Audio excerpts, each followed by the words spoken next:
생명의 주를 죽였도다. 그러나 하나님이 죽은 자 가운데서 그를 살리셨으니 우리가 이 일의 증인이라. 그 이름을 믿음으로 그 이름이 너희가 보고 아는 이 사람을 성하게 하였나니 예수로 말미암아 난 믿음이 너희 모든 사람 앞에서 이같이 완전히 낫게 하였느니라. 형제들아, 너희가 알지 못하여서 그리하였으며 너희 관리들도 그러한 줄 아노라. 그러나 하나님이 모든 선지자의 입을 통하여 자기의 그리스도께서 고난받으실 일을 미리 알게 하신 것을 이와 같이 이루셨느니라. 그러므로 너희가 회개하고 돌이켜 너희 죄 없이 함을 받으라.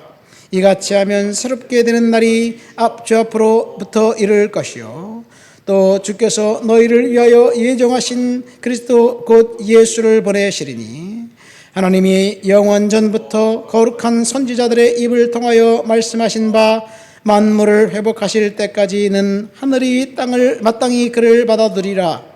모세가 말하되 주 하나님이여 너희를 위하여 너희 형제 가운데서 나 같은 선지자 하나를 세우실 것이니 너희가 무엇이든지 그의 모든 말을 들을 것이라.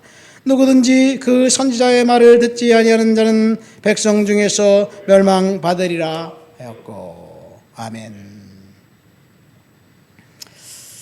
베드로가 성전 미문 밖에 앉아 있었던 안진뱅이를 고치고 난 다음에 있었던 그 일입니다.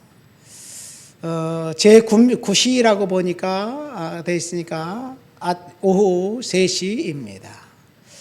베드로와 그 요한이 특별히 3시 기도 시간에 성전에 올라갔습니다. 사도행전 2장에 성령 받기 전에 제자들은 두려움에 벌벌 떨고 이제 집을 든든히 잠가놓고 숨어 있었는데 40일간 오로지 기도에 힘쓰고 성령 받자 그들은 하나님의 강력한 그 권능을 받고 나가서 담대히 복음을 전하고 기도하기 시작했습니다. 이렇게 기도했던 사람들을 통해서 하나님은 하나님의 일을 이루십니다. 나면서부터 안진뱅이 됐던 이 사람은 평생 동안 한 번도 걸어본 적이 없었습니다.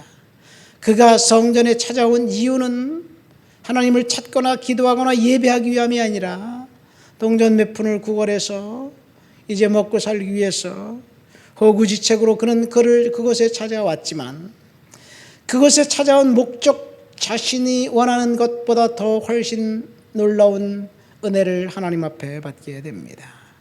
하나님은 기도하는 사람들을 통해서 은혜와 축복을 세상 사람들에게 선포되기를 원합니다. 저와 여러분들이 기도하는 자리에 서 있을 때 우리는 축복의 통로가 된다는 사실 믿으시기를 예수님의 이름으로 축원드립니다. 왜 기도가 축복의 통로가 되느냐? 기도는 예수의 이름으로 하고 있기 때문에 그래요. 내 이름으로 하는 게 아니에요. 우리가 기도를 마칠 때 꼭 예수님의 이름으로 기도합니다 그러잖아요. 예수님의 이름에 권능이 있기 때문에 그렇습니다. 오늘 마침 우리가 읽은 본문은 안진뱅이를 치유하고 난 다음에 모든 군중들에게 베드로가 설교한 설교 내용의 결론 부분입니다. 베드로가 뭐라고 설교합니까? 이 사람이 치유받은 것은 내 개인의 능력으로 된 것이 아니다. 이 사람이 치유받은 것은 너희들이 십자가에 달아서 죽여버린 그 나사렛 예수, 하나님의 아들 그 예수 이름의 권능 때문에 이가 구원을 받고 치유를 받았다. 돌직구를 날려버립니다. 너희가 죽인 예수가 하나님이고 그리스도다. 너희는 이 하나님이고 그리스도를 메시아를 죽이고 살인자를 살려주었다. 이렇게 이야기하면서 담대하게 복음을 전파했습니다. 초대교회 당시 베드로와 사도들이 메시지는 딱 하나였습니다. 너희가 죽인 예수, 그가 그리스도고 그가 부활했고 그가 하나님의 아들이고 그를 믿어야만 구원을 받는다는 사실을 이야기합니다. 오늘날 우리가 교회에서 들은 메시지와 너무나도 많이 다릅니다. 미사 여구를 청구하지도 않았고 사람들의 귀에 듣고 싶어하는 말을 전하지도 않았습니다. 사람들이 듣고 싶지 하지 않는 말을 전함으로 양심의 가책을 주었습니다. 그래서 베드로의 메시지를 들은 사람들은 딱 두 종류예요. 첫 번째, 오늘 말씀처럼 회개하고 주님 앞에 돌아온 사람이 있는 반면에 또 다른 부류는 여전히 서기관과 제사장과 바리새인들처럼 이 제자들을 죽이려고 하는 사람들, 핍박하는 사람들이었습니다. 여러분, 저와 여러분들이 하나님 말씀 듣고 회개하고 주님 앞에 다시 나와야 될 줄 믿습니다. 오늘날 우리 시대에 문제가 있다면 교회에서 회개에 대한 선포가 사라진 것이고 성도들이 회개하지 않는 것에 있습니다. 제가 어린 시절만 하더라도 젊을 때 청년 때도 그랬더라고요. 20대 초반에도 교회 가면 목사님들이 꼭 회개하라 그래서 뭘 회개해야 될지 몰라갖고 지난주에 회개한 거 또 회개하고 또 회개하고 그랬는데 요즘은 회개하라는 말은 거의 교회에서 들을 수 없는 그런 단어가 되어버린 것 같아요. 1907년 평양 대부흥회 당시 그때를 증언한 서갈론 선교사는 이런 기록을 남겼습니다. 교회에서 부흥을 체험한 성도들이 단순한 통회로 끝나지 않았다. 사람들이 다음날 거리에서, 마을에서, 교회에서 죄를 고백하는 모습을 볼 수 있었다. 도둑맞은 물건들이 들어왔고 잃어버린 지갑이 돌아왔고 오래 갚지 않았던 빚도 청산되었고 부정한 방법들도 시정되었다. 이 평양 대부흥운동은 그 기원은 1900년도에 있었던 웨일즈 대부흥운동에서 시작됩니다.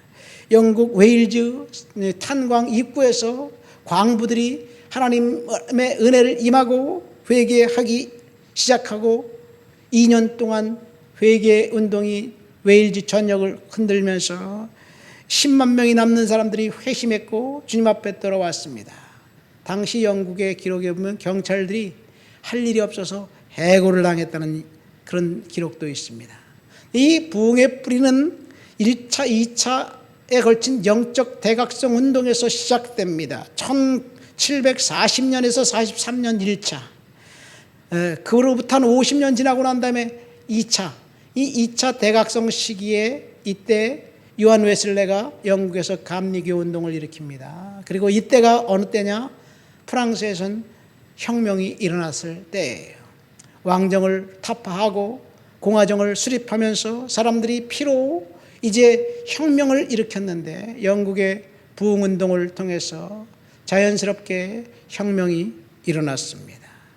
기독교 역사 250년 초대교회 역사를 보면 철전 회개운동에 의해서 이제 하나님이 폭포수 같은 은혜를 쏟아부었고 교회가 곳곳마다 세워졌습니다.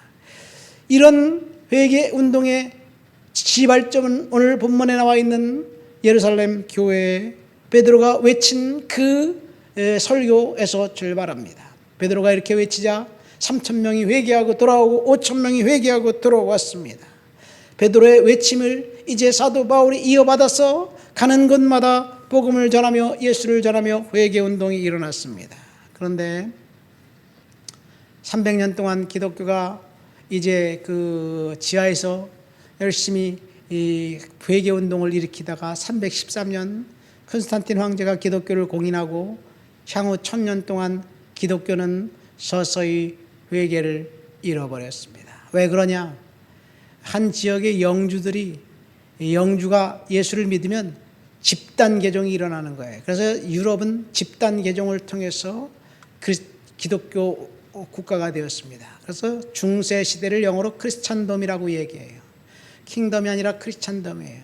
크리스찬덤인데 그리스도가 통치하는 나라인데 세속 역사가들은 그때를 암흑기라고 이야기합니다.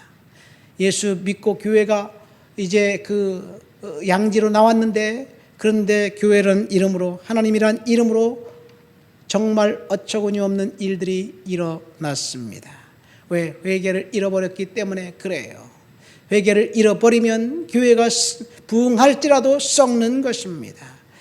오늘날 그 영적 대각성 운동을 통해서 운동이 사라지더니 오늘날 또다시 회개가 잃어버렸습니다. 그 이유는 아마도 신사도 운동, 긍정적인 사고방식 이런 것을 통해서 성경을 또 다른 해석하라는 운동 때문에 그렇지 않은가 생각됩니다.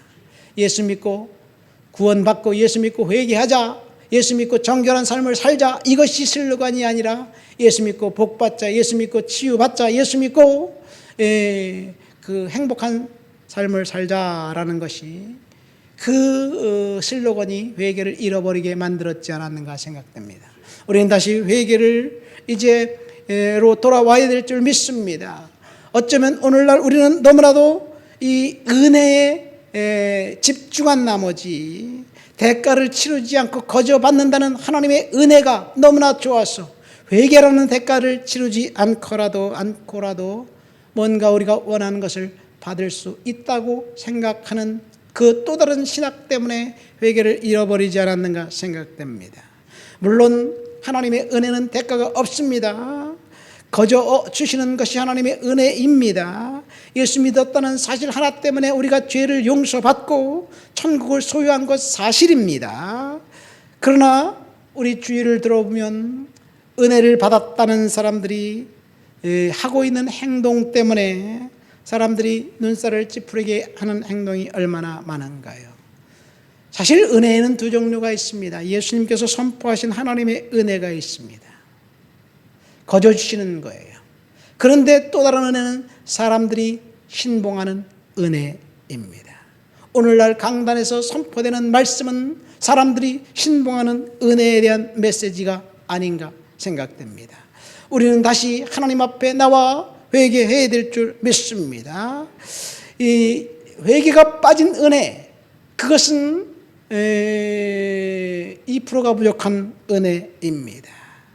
우리가 용서받은 것 사실이지만 회개 없이 용서받은 것이 아니에요. 물론 하나님이 강권적으로 용서해 주셨기 때문에 그렇지만, 그래서 우리는 하나님의 선하심이 중요하지만 하나님의 어미하심과 공의로운 하나님에 대한 상황도 우리는 깨닫고 회개해야 될 줄 믿습니다. 우리가 무엇을 회개해야 할까요? 이 말씀 어제 제가 묵상하면서 내가 뭘 회개해야 될지, 다시 본문으로 들어가면 너희가 부활하신 예수를 믿지 않았음을 회개하라. 그래서 믿음을 촉구하는 거예요. 이게 근본적인 회개입니다. 물론 우리는 예수를 믿기 때문에 믿지 않았음을 회개할 필요성은 없어요. 내가 믿습니다. 믿음으로 살아가야 되는 것 중요합니다. 그러나 우리가 지금 회개해야 될 것은 내가 믿음이 적으면서, 믿음이 없으면서 기적을 바라는 소망을 갖고 기적만 추구했던 그런 우리의 삶의 태도를 회개해야 될 줄 믿습니다. 내가 믿음은 없으면서 왜 기적이 일어나지 않지? 왜 문제가 해결되지 않지? 그렇게 끊임없이 의아해하는 것, 회개해야 될 줄 믿습니다. 기적은 믿음에서 출발합니다. 믿음이 없으면서 어떻게 기적을 하나님 앞에 요구할 수 있을까요? 우리가 불의와 타협하면서 하나님의 자녀라는 특권 의식에 쩔어 있다는 사실을 우리는 회개해야 될 줄 믿습니다. 그렇지요. 우리는 불의를 보면 그것이 정당하지 않다는 사실을 우리가 담대히 선포해야 될 터인데, 우리는 지금 우리 눈앞에 있는 상황들을 우리의 생각으로 해석을 하는 거예요. 지금 우리나라에서 윤석열 대통령 탄핵을 계기로 급격하게 싹 두 부류로 갈려 있어요. 정확하게 갈려 있습니다. 하나님이 볼 때 무엇이 정당하고 무엇이 그른지 이것을 우리가 판단하려고 하는 것이 아니라 우리의 생각, 내 생각이 개혁적이냐, 내 생각이 좀 보수적이냐, 여기에 따라서 극명하게 나뉘어져 있습니다. 목사들도 탄핵을 찬성하고 목사들도 탄핵을 반대합니다. 목사들도 동성애를 찬성하고 목사들도 동성애를 반대합니다. 성경이 뭐라 그런지는 상관이 없어요.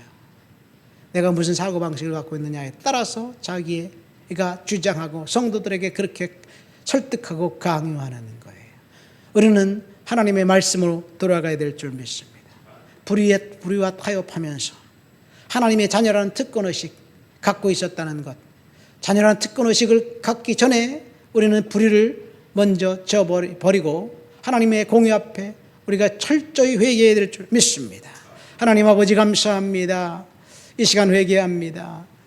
우리가 하나님의 자녀라는 특권 의식을 갖고 있으면서 불의와 타협했던 점을 회개합니다. 우리가 믿음이 없으면서 기적만 주님 앞에 요구했던 것을 회개합니다. 우리가 기도 응답만 바라고 달라고 하나님 앞에 쪼르지만 정말 하나님을 섬기는 섬김이 부족했고 빠졌다는 사실을 이 시간 회개합니다. 주님 은혜를 허락해 주시옵소서. 예수님의 이름으로 기도합니다. 아멘.